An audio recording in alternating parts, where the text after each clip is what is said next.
Ej, Her er Emil, som skal til at blive...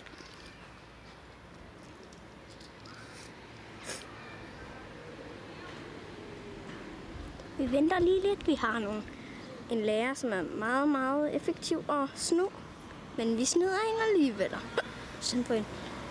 Emilie er godt nok heldig.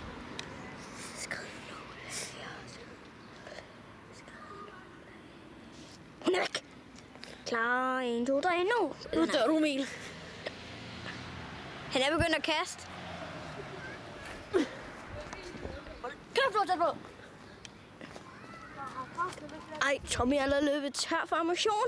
Og hvad? Og han finder lige nogen. Han snyder lidt. Men det ser Emil ikke.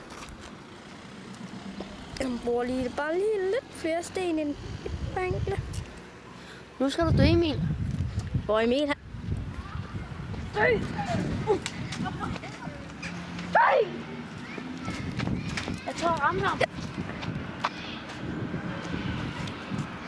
Voldelig kamp. Ligesom i afsnit 3.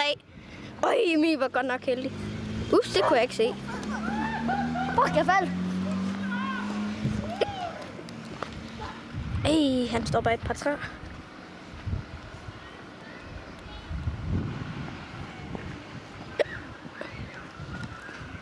Så vi står bag hækken. Som en rigtig krig. Dø! Dø! Han er godt nok tæt på. Man kan da ikke sige, at Tommy har et dårligt sigtekorn. Nu rundslipper du ikke mere. Det er godt sagt, Tommy.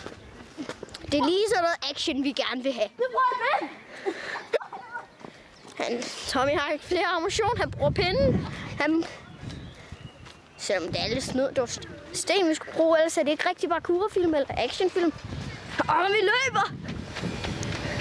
Wow! Han er heldig.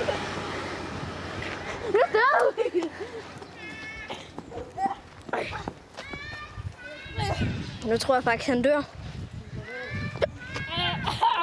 Han døde. Ja! Og Tommy vandt en kamp igen. Og det var så afsnit 4.